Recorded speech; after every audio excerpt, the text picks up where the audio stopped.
What's good, y'all? Today I'm going to teach you guys how to make your own Tsuno tote bag that's lined or reversible with this step-by-step tutorial. I love these bags because they're super functional. They can fit lots inside too, so they're great for like a daily use bag, a weekend trip, whatever. They're adjustable with the knot on top as well, and I just love making these bags. I was deciding which bag pattern I wanted to start with, but considering tote bags were the first bags that I made, it was only right that they were the first pattern I did too. The link to the pattern is below. Once you get the pattern, it will be emailed to you as a PDF and you can print it right at home. It'll come with some extra notes and some chances to win some free things. Then this video will give you the extra notes and information that you need to help make this pattern come to life. Plus, these bags are great for all level of sewing too.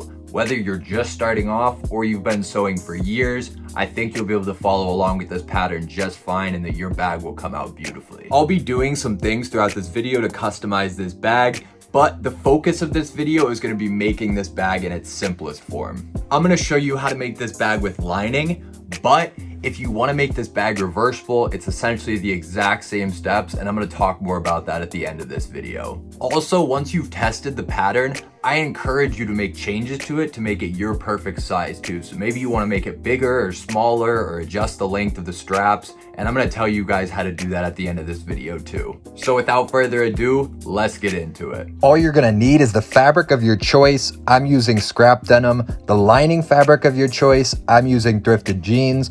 And the pattern, and then the interfacing and rivets are optional. You'll start by printing the pattern at 100% scale. I recommend printing it on heavier paper like cardstock. Then there's a test square you can measure to make sure it printed correctly. Now you can start cutting out all the pattern pieces. I recommend having some scissors you only use for paper and not using your fabric scissors for this. But once the pieces are cut, you can start matching all the numbers together. So matching all the 8-3s to 8-3s, for example. Then you'll start taping the pieces together, again, A1 to A1, A2 to A2, and so on. Once all your pattern pieces are taped together, they should look something like this. There's a few pieces that say cut on fold, and you can decide whether you want to cut them on the fold, or you can print them twice and just mirror the two pieces, then tape those together to create the full piece. Now that our pattern's ready, we can iron out all the fabric and get it ready to cut. Then we'll start cutting out all the pieces. Each pattern piece will tell you how many to cut from each fabric. I'm going to mark the middle on all of the pieces as I cut them. This will help a lot later on. Once all the pieces are cut, you should have 2 base pieces cut from your main fabric and 2 cut from the lining fabric, 1 middle strip piece from the main fabric and 1 from the lining fabric, 4 strap pieces from the main fabric, and 1 pocket piece cut from the main fabric. I prefer more structured bags, so typically I'd add interfacing to the base pieces and to the middle strip piece, but because my fabric is already 2 layers of denim, I'm not going to. But if you want to add some structure, go ahead and add some midway interfacing. Now that all of our pieces are cut, we're ready to start sewing, but before we do that, I want to give you guys a few notes. First off, I'm going to be sewing everything at a 3/8 inch seam allowance unless otherwise noted. So for example, on the straps, I'm going to be sewing those with a 1/4 inch seam allowance on some parts of them. And it will say on the pattern, and also I'll be letting you guys know when to do that throughout the video as well.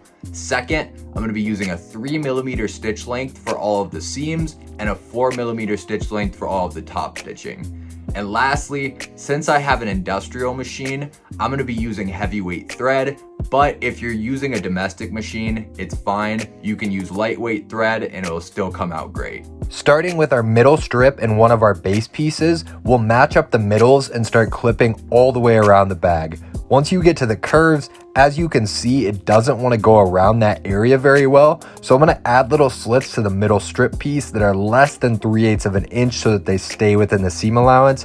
This will allow it to go around the curve nicely. Once it's all clipped, it should look like this with the middle strip going all the way around and lining up with the top on both sides. Now, starting with the back stitch, we'll sew all the way around at 3/8 of an inch seam allowance.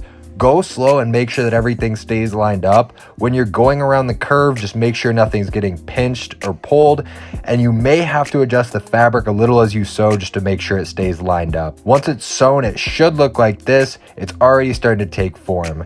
And when we top stitch, we'll have this seam facing towards the middle strip. So I'm gonna do the top stitching now all the way around 1/4 inch from the seam. Again, stitching on the middle strip with the seam allowance facing that way. The top stitching will help add structure and durability to the bag, and just go slow as you go around. Make sure that the seam is pulled out. This is especially important as you go around the curve. You could wait and do the top stitching once you've sewn both base pieces on, but I think it's easier to do one at a time. But now that we'll have that done, we'll do the same thing with the other base piece. Again, matching the middles and clipping all the way around, and then cutting our slits in the curve areas on both sides to help it spread around the curve. Then we'll sew this side on again with a 3/8 inch seam allowance, going slow and making sure nothing gets pinched as we go around the curves, and making sure everything stays lined up. Then we'll top stitch this side too, again 1/4 inch from the seam, going slow and making sure the seam is pulled out. As you can see, there's a little bit more fabric to manage when top stitching this side, which is why I did it one at a time, but just take your time. This side won't be too difficult. Now your outer shell is done and should look something like this. Both sides are top stitched, and the middle strip here is what adds the depth to the bag. Now that we're done with the outside, we're gonna move on to the lining. The lining is done really similar to the outer shell, but there is some differences, so make sure you pay attention. Starting with one of our base pieces, we'll mark out where our pocket will go. We already have the middles marked, so we'll go ahead and extend this line, then mark 2 7/8 inches down from the top edge. This will center the pocket. The pocket is 13 inches wide, so we'll mark 6.5 inches from the middle line in both directions, again centering the pocket.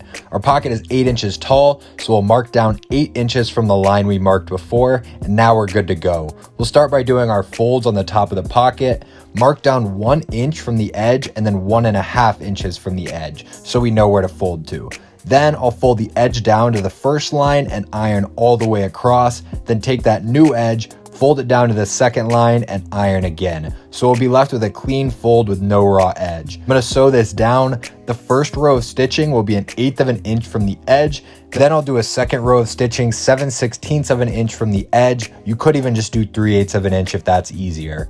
Now that it's all sewn, we'll mark out 1 inch from the edge on all of our other edges. Then we'll fold the edges to these lines and iron them all down. Once it's all ironed, we'll flip it back to the right side and mark 1/2 inch from the edge on all 3 sides. We'll use these lines as a sewing guide in a second. Now we can put the pocket in place. You can just pin it. I personally prefer to use basting tape, but regardless, we'll use our markings to get the pocket in place, matching all of the lines and corners to our markings. Starting on the top row of stitching, we'll sew 1/8 of an inch from the edge all the way down, turning at the corner and continuing all the way around 1/8 of an inch from the edge. Once we get to the top of the other side, we'll turn and sew over to the line that we marked out. Then we'll follow those lines all the way back around to where we started, and we'll finish with a top stitch where we started. It's up to you how you want to split this pocket, or even if you want to split it, but I'm going to split it down the middle. So I'm going to mark the middle of the pocket and then mark 1/8 of an inch away from the middle line. Starting on the top row of stitching on the line that's 1/8 of an inch off center, I'm going to sew all the way down, turning at the bottom and sewing back up 1/4 inch from the line I just sewed. So my middle line I marked out is centered between the 2 rows of stitching. Finishing on the top with a back stitch, of course. This part is optional, but I'm also going to add rivets centered in these 3 boxes on the top. This will add some durability to it. So I'll punch a hole in the center of these 3 boxes, and then I'll get my rivets punched into all of those holes. Now our pocket is done and we're ready to start constructing our lining. Same as we did before with the outer shell, we'll match the middles of our middle strip in one of our base pieces, clipping it in place all the way around, cutting slits on the middle strip in the areas where we're matching to the curves. Since I'm doing this bag with lining, I'm gonna do this part a little bit different than I did the outer shell. I sewed the outer shell at a 3/8 inch seam allowance. I'm gonna sew this part at about a 7/16 of an inch seam allowance, so just barely more than 3/8 of an inch. This is gonna make the lining just a tiny bit smaller than the outer shell. The reason we wanna do this is if the lining is the exact same size as the outer shell, it has to fit inside of the outer shell. And so if you're taking an object that's the same size and fitting it in another object that's the same size, it's gonna bunch up a little bit because it's inside of that object. So if we make it just a little bit smaller, it'll fit really nice inside of that object and the lining will look tight and clean inside. So I'm gonna sew it just a little bit tighter, but if you're doing this bag reversible, I would recommend just sewing it at a 3/8 inch seam allowance as well, because that way when you flip the bag to the other side, both sides are gonna be the exact same. There's no point in making one side a little bit smaller, because then when you flip it, the other side will be the inside and that side would just be bigger then. So I'm only doing this because I'm doing lining. You don't have to do this if you don't want anyways. You can just sew it at a 3/8 inch seam allowance as well and it'll be just fine. But this is just a way that you can make the lining look a little bit cleaner if you want to. So I'm sewing just barely past 3/8 of an inch all the way around, same as before. Just go slow, make sure everything stays lined up and that nothing is getting pinched as you go around the curve. Then I'm going to top stitch a 1/4 inch from the seam with the seam allowance facing towards the middle strip, just like I did before, going slow, making sure the seam is pulled out. I repeated the process for the other half of the lining, and now I have my outer shell ready to go, and same with my lining. Now all we have to do is make the straps and combine all the pieces. We're almost done. Remember, with the straps, there is some differences with the seam allowance, so make sure you pay attention. The sides as well as the top edge will be sewn with a 1/4 inch seam allowance, but the bottom edge that's sewn into the bag has a 3/8 inch seam allowance. So we'll start by taking 2 of our strap pieces, putting them right sides together and clipping all the way around the bag to get them ready to sew. Then we'll sew around at a 1/4 inch seam allowance. On the top, when you're 1 stitch away from the corner, instead of sewing directly to the corner, you'll skip across 1 stitch.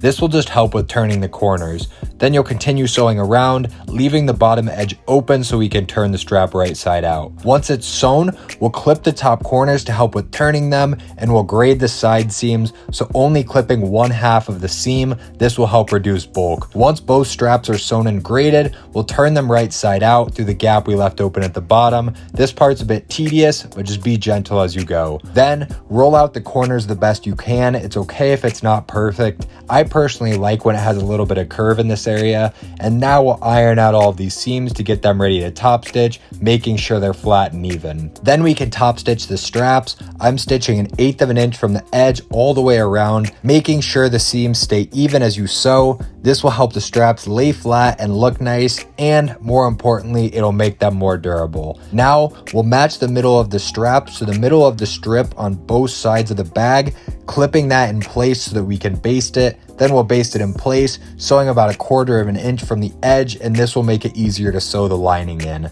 Now we'll take the lining, pulling it over the outer shell with the right sides together, and we'll match all of the seams in the middles of both pieces, clipping everything in place as we go around lining things up. Once they're clipped in place, you'll want to make 2 marks that are 7 to 8 inches apart on one side of the bag. You'll start at one mark and sew all the way around, stopping at the other mark. You need to leave this gap so that you can turn the bag right side out once it's sewn.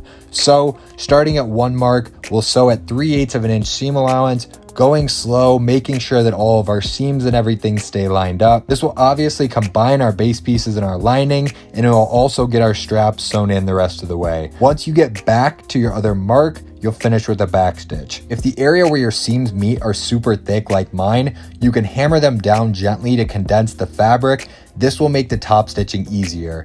Now, using the gap we left open, we'll flip the bag right side out, get everything pulled through, and be gentle with it as you turn it. Before we top stitch, we'll roll this seam out to make sure it's even, and we'll go around clipping it in place as you go.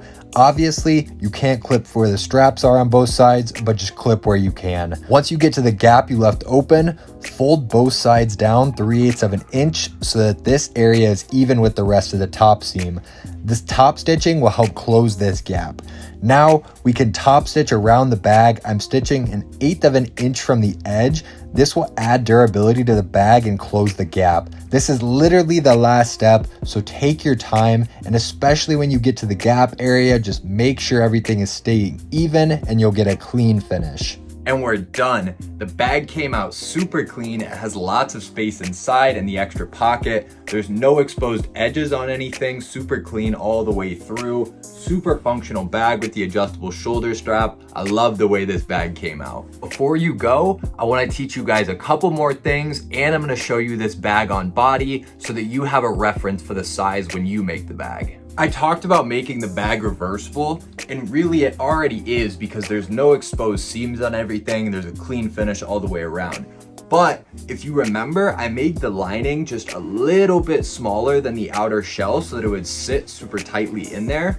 So if you're planning on making this bag and using it as a reversible bag, I would just recommend sewing the lining at the same seam allowance as you sew the outer shell so that it fits nice and tight on both sides instead of being more favored towards one side like I did. Here's the bag on body. I'm 6'4" for reference. I think that this bag is a really good size. You can fit lots of stuff in it, but it isn't like excessively big where it's annoying to carry. Still, maybe you want it a little bit bigger or smaller, so I'll give you guys some tips on adjusting it. Just remember the strap is adjustable, so keep that in mind when deciding if you want to change the strap length. If you want to adjust the size of the bag, you'll do it on the base piece. If you're adjusting the width, I'd recommend doing it from the middle so that you aren't messing with the curve at all. And if you want to adjust the height, I'd do it from the top again so you don't mess with the curve. Just keep in mind, if you adjust this base piece at all, you'll need to adjust the length of the middle strip piece accordingly since those have to match up. If you want to adjust the depth of the bag, it's as simple as just adding or subtracting from the width of the middle strip. And if you want to adjust the strap length, you could just make it a little shorter or longer and then keep the same middle point as you had before and just make the width of the new top the same as the width of the old top. And then you can just even the sides out accordingly to match up with where they were before.